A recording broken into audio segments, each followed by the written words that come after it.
we are in the 21st century with all the phones in my hand, right? I always book my personal travel in seconds. Again, there is no dearth of money. McKinsey is a very rich company, and I have to deal with this. I have to call up a travel agent and book this. This doesn't work, right? As a user, travel is not working. And here is a large billion-dollar organization asking McKinsey, which is very, very costly, to optimize their travel. So it's neither working for companies, not working for employees. We signed our Series B term sheet, Series B fundraise. Next day morning, I get a call from the investor. Have you seen this thing called COVID? First few cases in India just got reported.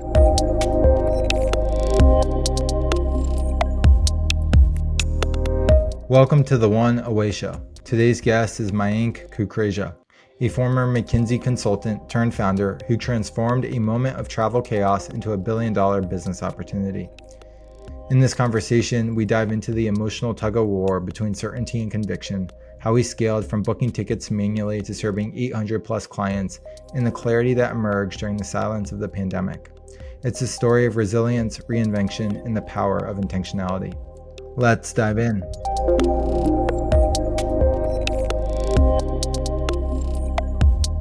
MK, welcome to the One Away Show. Thanks, Brian. Thanks for having me. Yeah, thanks for being here. Happy New Year. And really excited to do this chat, given our first conversation. So, what is your one away moment that you want to share with us today? I thought about it. The big one which stands out is when before starting the company, I was working with McKinsey as a consultant. And there was this one particular week where bunch of things got together. So just background to that. I'm a computer engineer by background, always fascinated by technology. Started my career as an engineer in a startup. Then did the MBA, went to the dark side of consulting. Really loved it. Worked with McKinsey for a long time. I was very clear at some point I was about to going to start a company. I was also very clear that to start a company, I need a big problem. I need technology to solve that problem. And I need some personal inspiration. There has to be some connect to that problem. There was this 1 week, I was working with a client on their cost optimization project. As part of big cost optimization, travel always comes up. So we were working on optimizing their travel processes. In parallel, as a consultant, I used to travel a lot. I think at that time, there were about 2 years when I didn't even have a house. I just lived wherever the project was. And in that moment, I had a particularly bad flight day. So took a flight, direct flight got cancelled. So I was put on a connection. The connection got delayed and I had to literally drive the second leg. And in that time, I was trying to reach out to the travel company which McKinsey had, which is a large name in the industry. I couldn't get support. I was like, we are in the 21st century with all the phones in my hand, right? I always book my personal travel in seconds. Again, there is no dearth of money. McKinsey is a very rich company, and I have to deal with this. I have to call up a travel agent and book this. This doesn't work, right? As a user, travel is not working. And here is a large billion-dollar organization asking McKinsey, which is very, very costly, to optimize their travel. So it's neither working for companies, not working for employees, right? This was that inspiration I was looking for, right? Large problem, consultant might have figured that out. Tech can solve it, but this inspiration that here's an industry which is neither working for companies, not working for employees, and I can do something here. That made me sit back. It still took some time to start the company, but a bunch of factors had come together at that time. That's cool. It seems like, it's interesting, and maybe this is only in hindsight that you knew this, but maybe it was foresight as well. You said you needed technology, you needed a big problem, you needed the personal inspiration, right? And you kind of saw the opportunity firsthand on the job, and it's like you kind of knew the variables of what would make you go forth or take the leap on something that you saw. So I noticed that as a the through line of what you were saying. Now tell me this: once you realize how hard it was, right? McKinsey, like you said, tons of money. This shouldn't be so hard. What were your next steps? The next steps, very frankly, was how do I move out of McKinsey? It's a very good job. Not just in terms of money, lots of learning. But it's so intense that you can't do anything else while you are doing that, right? So the first forcing mechanism was let's leave McKinsey so that I get time to think, how do I convert this to an idea? The other part which I was very clear was I am not going to start a company alone. I need a co-founder. And co-founder not for skills. I was a generalist with a technology background, so technically I could have managed the skills, but I realized that company building is a long process and I need emotional support. For that, at least, I need a co-founder. So I left McKinsey and for some time joined a startup to get some time to think and to look for people in the startup world. McKinsey is a very different world. You're mostly working with very large old school companies. Even new companies, they are billion-dollar companies. You don't get to see the startup world as much. So the next step was finding the co-founder. So I spent some time at the startup. Incidentally, another person who used to work at McKinsey joined the same company. We were both in the founders team, kind of chief of staff. And I convinced him to start together. So that was an important part. Wow. What was harder, finding your wife or your co-founder? Yeah. Co-founder was harder. I had to go to many more people to pitch as a co-founder. My wife, I knew for a long time before we got married. I understand. Well, for those that don't know, your wife runs a software company, and I'm shocked at how you guys do it. But maybe we'll cross that bridge at some point here. So that's cool. It seems like you were deliberate, right? I think you said something. You gave yourself time to think, get paid, and figure out kind of what was ahead. But you always knew, it sounds like, this problem. And you always knew like what you were going to do. It was just giving yourself the space to think about how to go about solving it. Is that fair? Looking back, the dots connect. It's not so clear when you're going through it. If I lay out the journey after my first job was with almost a startup. So this was a very large company at some point called LimeWire. LimeWire used to be a P2P sharing software, very big on the internet. And they said, let's start something like Google Labs. And they hired a bunch of kids directly fresh out of college and said, build something new. This is called Lime Labs. Very interesting. Although again, independent company, not really a startup funded by a very large parent company.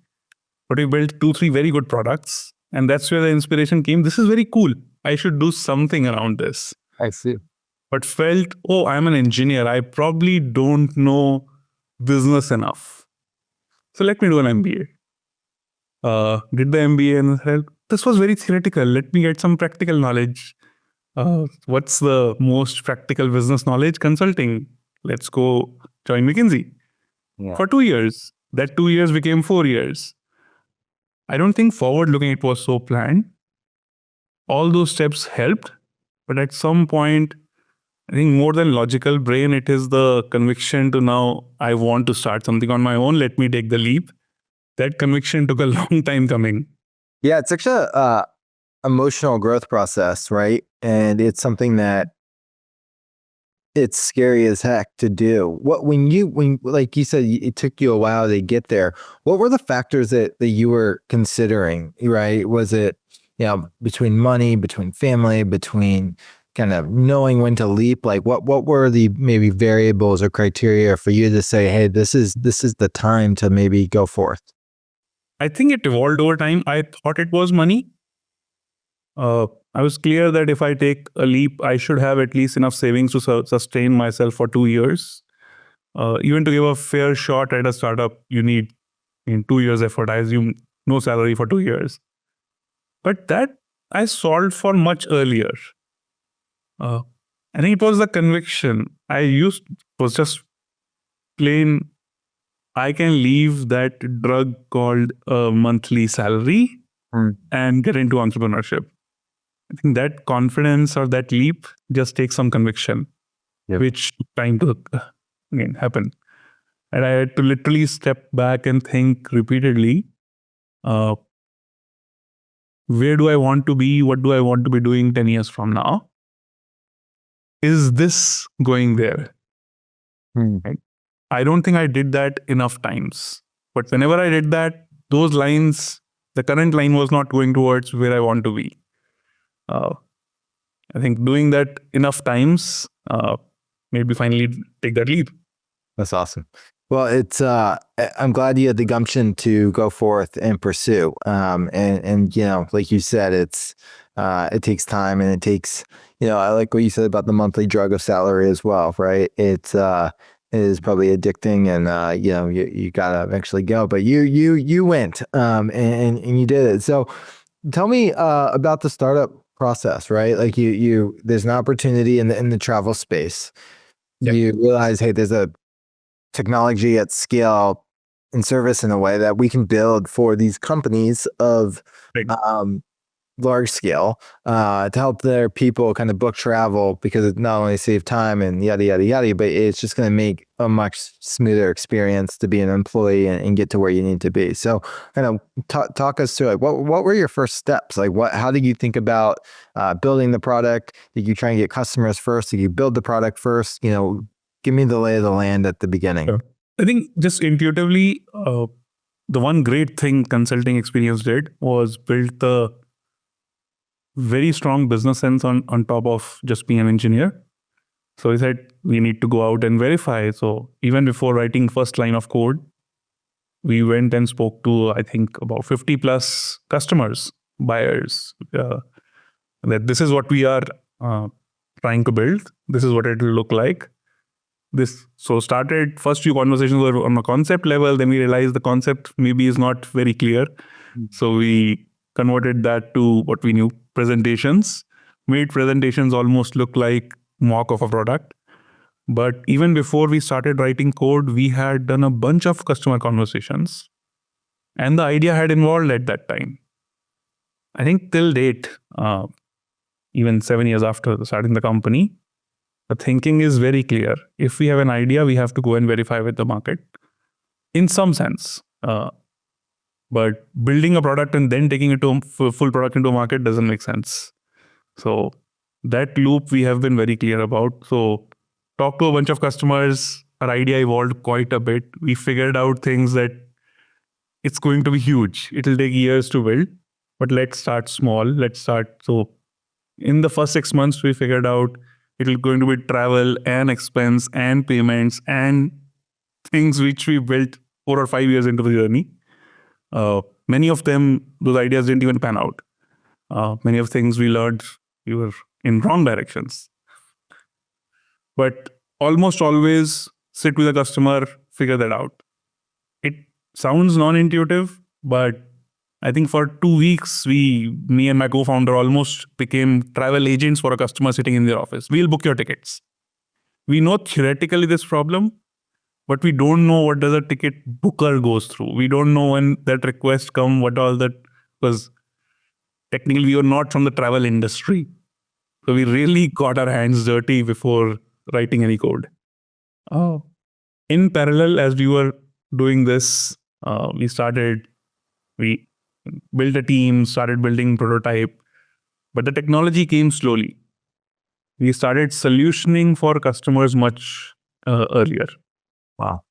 I love the intentionality. I mean, you seemed like you were very focused on customer first. You did a lot of discovery, a ton of interviews, and learning what it was like to actually book and kind of get your hands dirty in that process, I'm sure was extremely informative in the process of building the product. Question for you that I have is, what surprised you the most at the early stages, and like what were some of the, and based on what surprised you, what were the assumptions over time that were proved wrong? The biggest assumption which proved wrong, I think we were very naive to think that if a thing is very logical, everyone will buy it. It sounds trivial to say it out loud. So we have a very cool way to save money for you in travel. And the concept is very simple.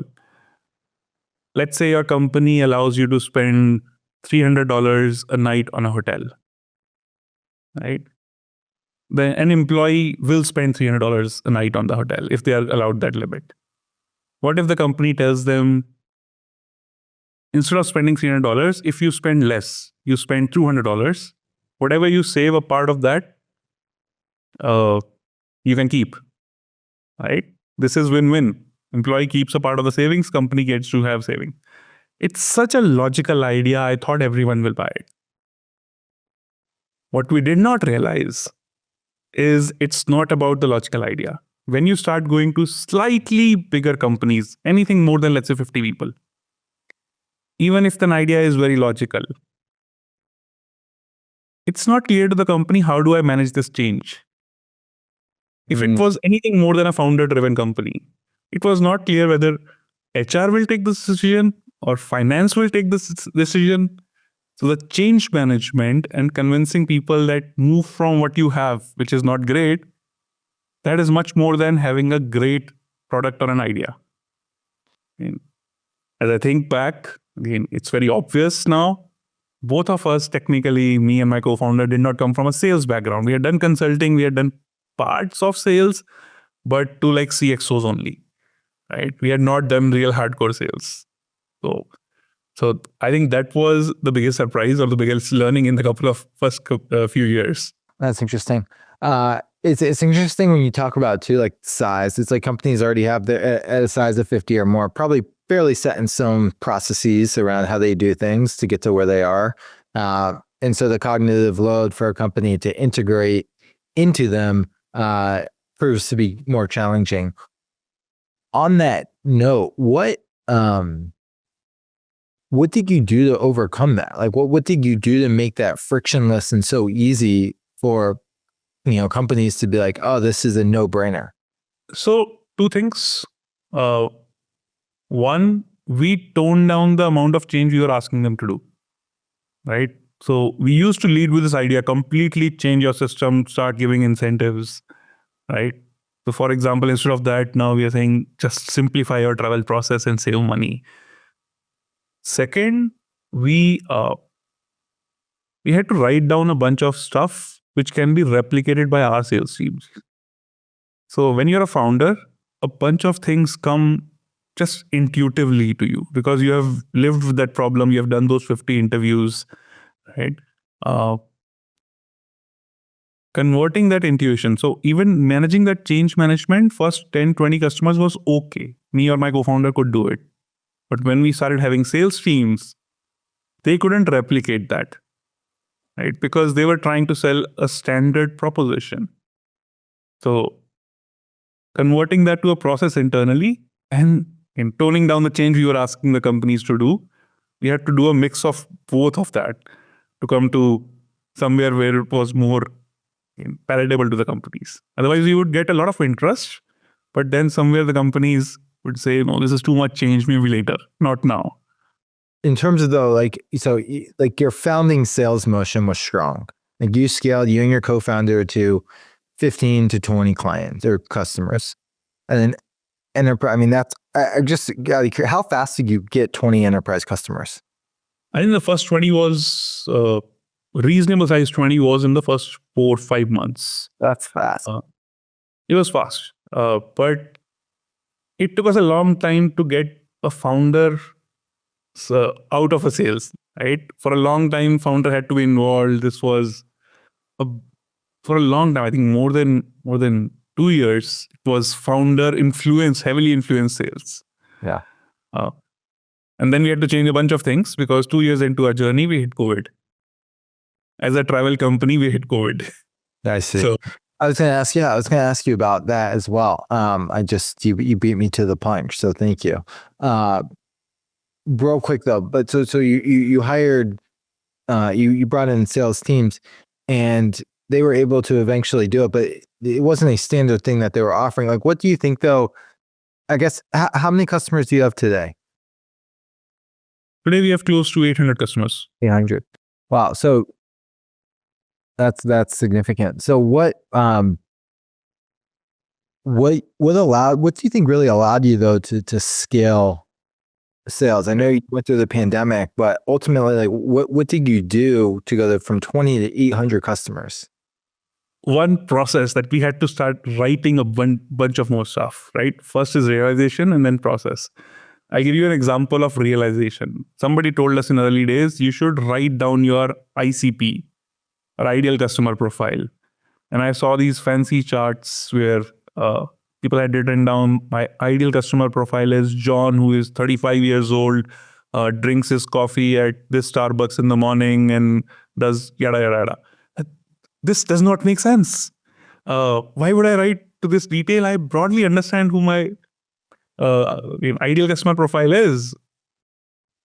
But again, the realization that as a founder, I understand. My salesperson does not understand. He has not gone through those 50 discovery calls. These, again, seem like so simple things, took us time to understand. And that's why we have to write that down. I think that realization hit us so hard that both me and my co-founder discussed this. Why should we write down to this detail our ICP? We had written down in 4 bullet points. But at some point, we had to write down very detailed one. I think this was about 15 months into the journey. And there we realized that everything we are doing, we have to write down what worked. Obviously, you keep iterating on that. I think building that organizational memory has been very, very helpful. We are still working on it in many areas, but building a culture of writing, building a culture of what is working, what is not working is very, very helpful. Even today, again, 7 years in, we continuously keep expanding what is our ICP, what kind of industry we are getting into. Earlier today, I was writing down, this is a new industry. Here are the 5 things we have learned. Here are the 3 things I guess are true, but we have to test them out.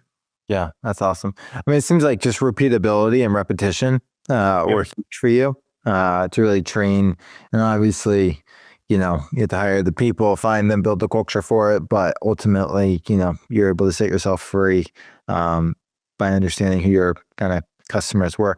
Was it, and I guess I'm just curious because your scale is significant, and I want to talk about the pandemic and kind of where you are now, but were you the people that you hired on the sales side, right? Like, had they sold in the travel space before to enterprise clients, or were they just more kind of industry, kind of SaaS type of, sales leaders, We've tried everything. We have tried everything. But everything. I think built our understanding over time. So the people we hired, if we hire from the travel industry, most of the travel industry players are very traditional. It was very hard to teach them how to talk about a new age product, even though they know very details of nuances of travel. So what we finally figured out is people, if you hire from new age companies, it's easier to teach them travel. Ideally, get from another new age travel business travel company, which there are a few now. When we started, they were not. And so it was much harder to hire in sales then. Yeah, that's awesome. Yeah, I mean, it's just inspiring to see the growth, and it seems like you've obviously you just wake up one day and have 800 customers. So I mean, clearly you probably failed a lot. You got punched in the face a ton. Speaking of which, when the pandemic happened, I'm curious, like, where was the company, customers, just like in your growth progression, and kind of what happened after? So our company is across in 2 countries, US and India. A large part of the team also sits in India. I remember the day we signed our Series B term sheet, Series B fundraise. Next day morning, I get a call from the investor. Have you seen this thing called COVID? First few cases in India just got reported. Yeah. So it was on the same day. So we had just raised our Series B. We were in the process of raising Series B. Everyone told me, this is not coming through. You're a travel company, right? How will you raise money? Fortunately, that came through. But we were in that range. We had close to about 100 customers. We're scaling very fast, right? We're almost in the zone of like nothing can go wrong.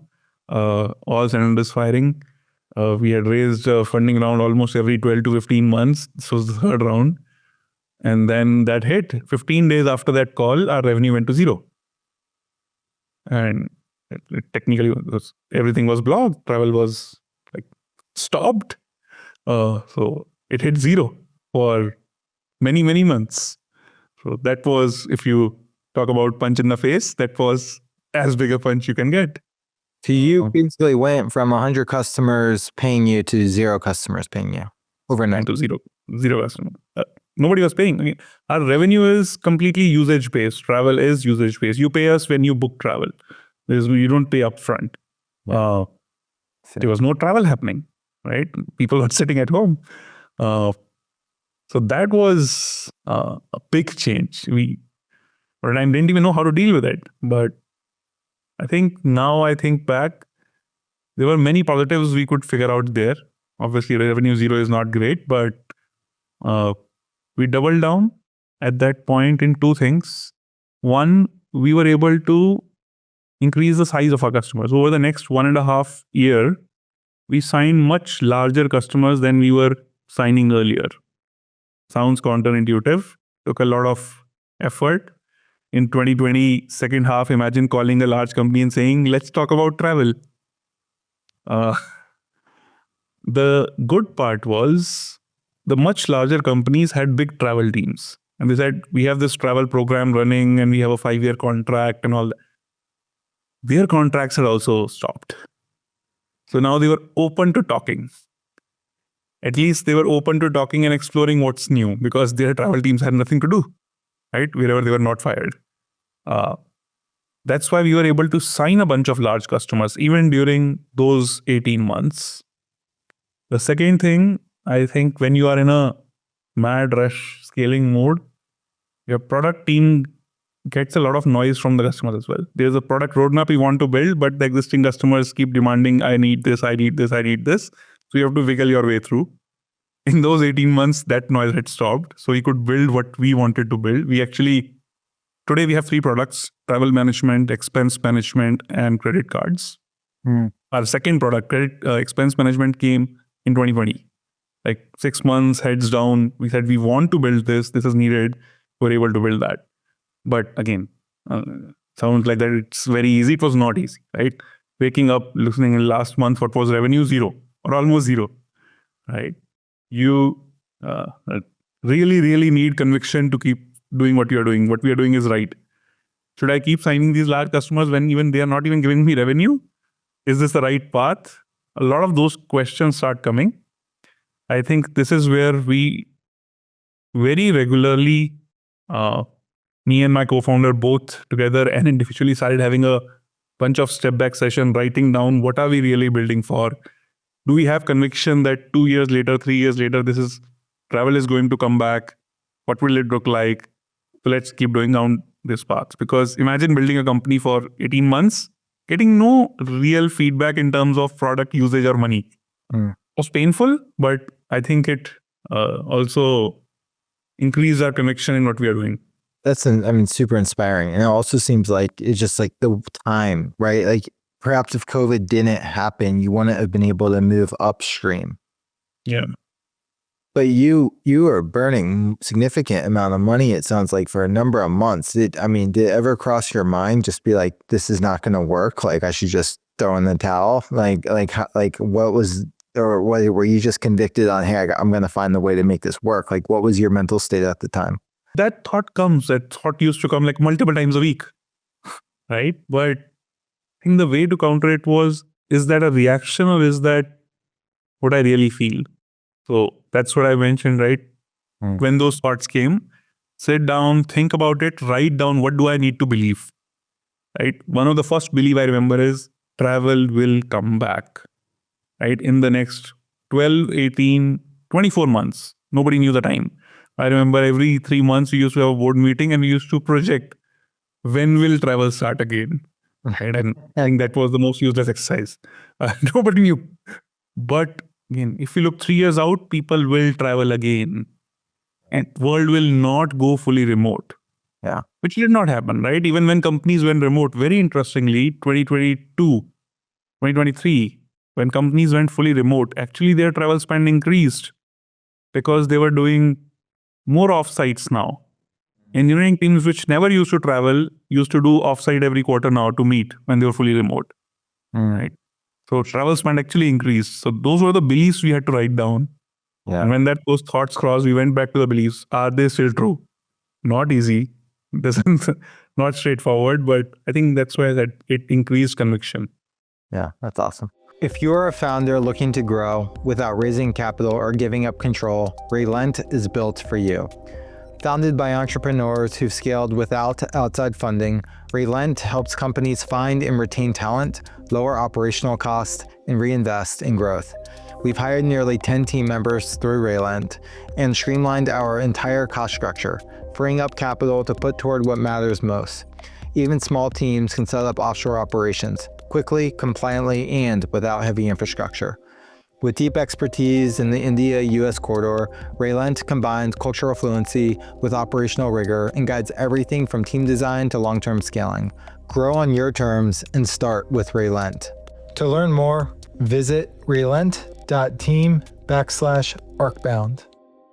Very inspiring. And also just how you managed it. I mean, clearly, I'm sure incredible amount of stress and wonder and worry, but it's like you were able to build, right, a company almost as a market was turned off and like eventually going to come back online. And it's like you could build in the dark for a while when probably other people were going out of business in the same space. I know a number of people in the travel space who've been under. So that's awesome. What when you talk about, I'm just curious, and just from a more time when you were talking about your expense management and all the pieces, how much would you compare or work closely with a company like Ramp that does more like efficient, C versus like even a Mercury type of bank? Like how do you kind of see yourself, even though you're focused on travel? How do you see yourself as, competitor with those companies, more like partner with those types of companies? Just kind of curious, your thoughts. It's an interesting question which keeps coming up with some customers as well. Interesting. I think there are 3 independent but slightly related products here. There is travel management, there is expense reimbursement, and there is credit cards. Yeah. Many companies in these 3 areas are trying to build all 3 or offer all 3. Ramp, Mercury to an extent. Mercury is more a bank, but Ramp is a cards company first. Yeah. To support cards, they build some expense management. We are very clear we are travel first. My travel is the deepest and the most significant product. On expense and cards, I'm not saying that I'm building the best product in the market. I'm building the top 5 percentile product in the market, but my travel and expense will offer an experience which no one else can offer together. So today, I don't think there are any other companies left now. Bunch of them had started doing it, who do travel expense and cards natively built by themselves. A lot of companies try to do it by white labeling others. Because we have built it natively, there are lots of interesting things we can do which others can't. Right? So yes, to your original question, is Ramp a competitor? No. Again, their target segment is different. Their starting point is you have to take my card. Make your card expenses easy. We almost don't even sell our cards separately. You take our travel and our credit cards will make your travel bookings easier.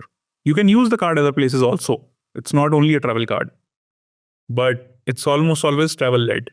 The reason I ask is I'm just been listening to a lot of content and just kind of connecting dots around the things that you were saying. So We use Ramp as well, by the way.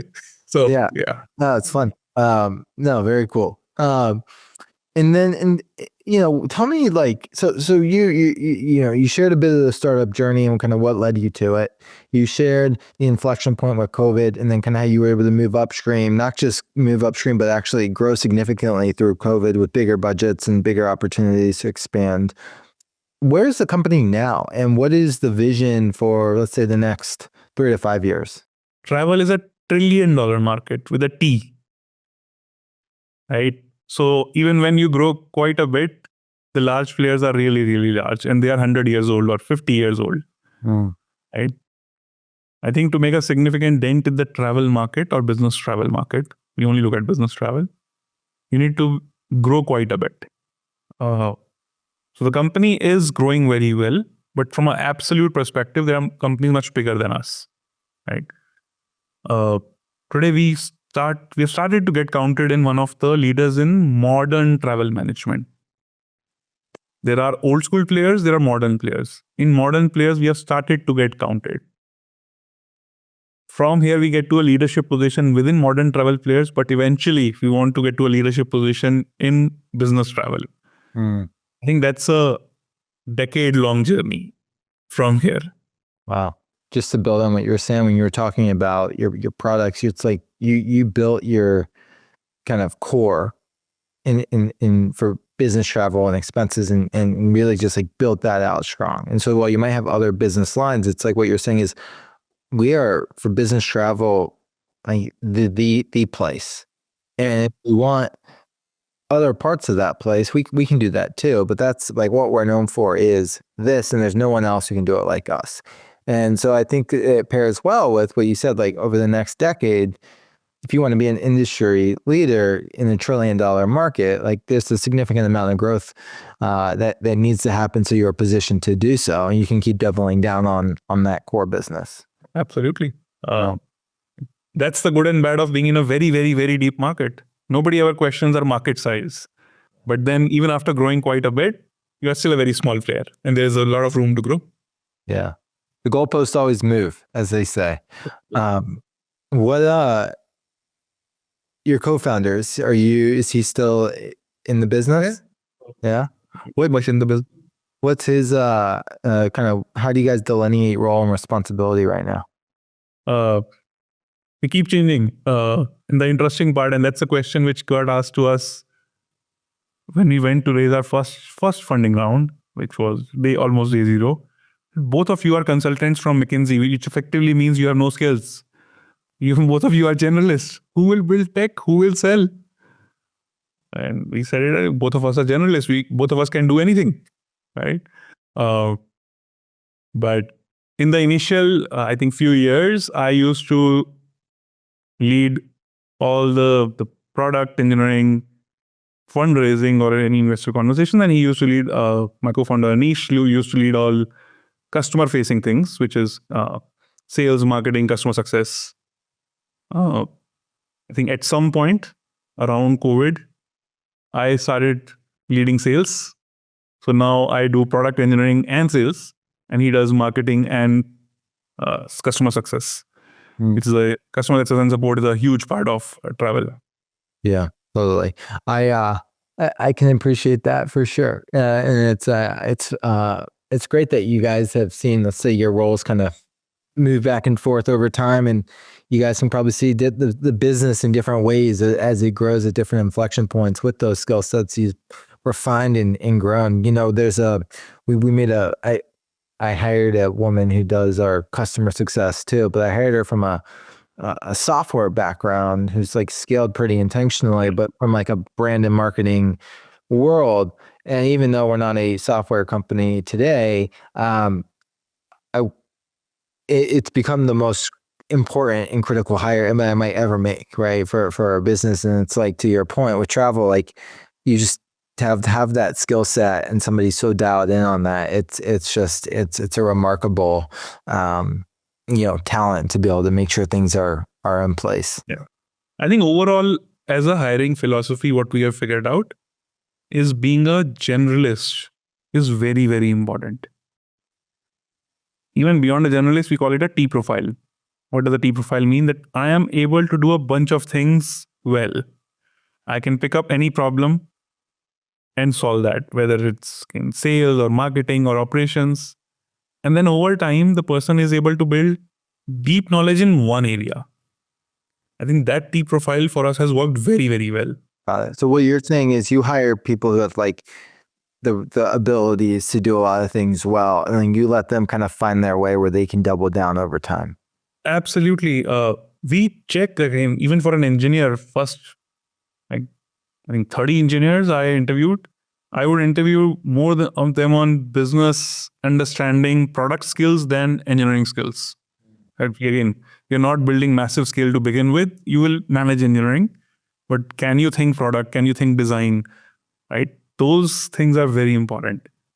A best example is we started this concept called founders team. So imagine chief of staff, but we were very clear we would have multiple people here. We have had this now for 5 years.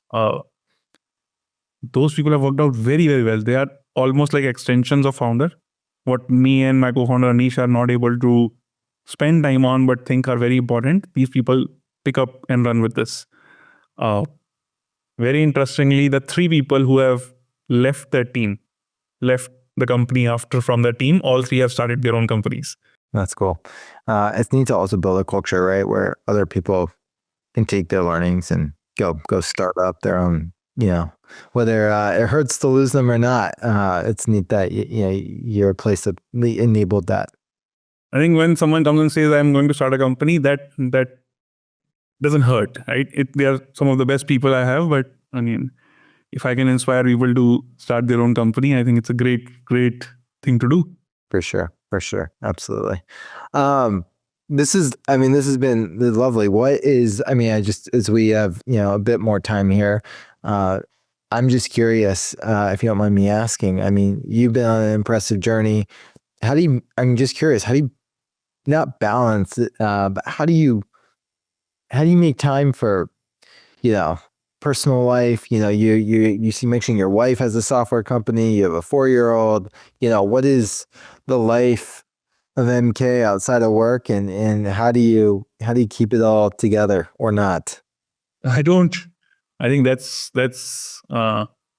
one part where I have not done well. So when I think about my goals, the biggest goal always ends up being, how do I balance work with personal life? One thing which has started getting better is trying to find time with my son, at least an hour a day. Is a forcing mechanism. Now I've started thinking outside work. Otherwise, I'm not proud of it, but I end up working 70, 80 hours a week at least.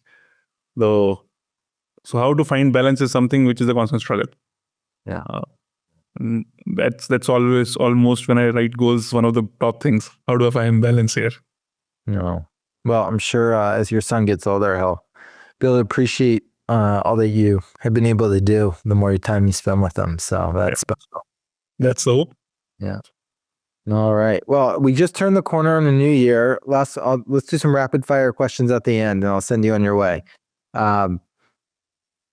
Top 2 or 3 kind of priorities or goals for the year, personally or professionally.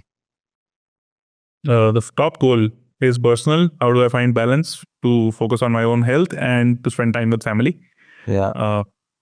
Professional goal is How do I move the company closer from being one of the modern travel companies to the leader in modern travel companies? So that obviously translates to some numbers internally, but those were two goals. Yeah. Okay. Let's do this one. You could have dinner with any entrepreneur in the world. Who would it be and what would you ask? Standard answer, it will be Elon Musk. How does he manage so many companies? Yeah. And he does a lot of stuff, good or bad, and people have very weird opinions, stark opinions there, good or bad. But he does a lot of stuff. Yeah. Right? How do you manage that? It's been a challenge growing from like 5 people company to 10 people company to now few hundred people company. How do I change my own role? I think that's the extreme. This guy is running, I don't know how many companies and initiatives. How does he context switch and manage that? Yeah, it is fascinating when you kind of peel the layers back. Now he's kind of running the country too. So Yeah, that's right. The big company. Lots of initiatives, not just companies. Well, good. MK, this has been a treat. I mean, truly. I really, admire the journey you've been on, and it sounds a lot easier than I know it has, and it's cool to share your learnings in hindsight. And I'm excited to see you take a lead in the travel industry in the next 10 years. I'll be watching the rise. Thank you so much, Brian. This was a very interesting conversation. Almost felt like two guys sitting at the bar and having a chat. But that's how I described it to you, right? Absolutely. Thanks for having me. This was great. Good. Well, I'm glad. I try not to get too invasive or be too business-like. I think these conversations are meant to hopefully be enjoyed, and I hope it was a good use of your 50 minutes running a big company. So absolutely. Thank you so much. Cool. Bye.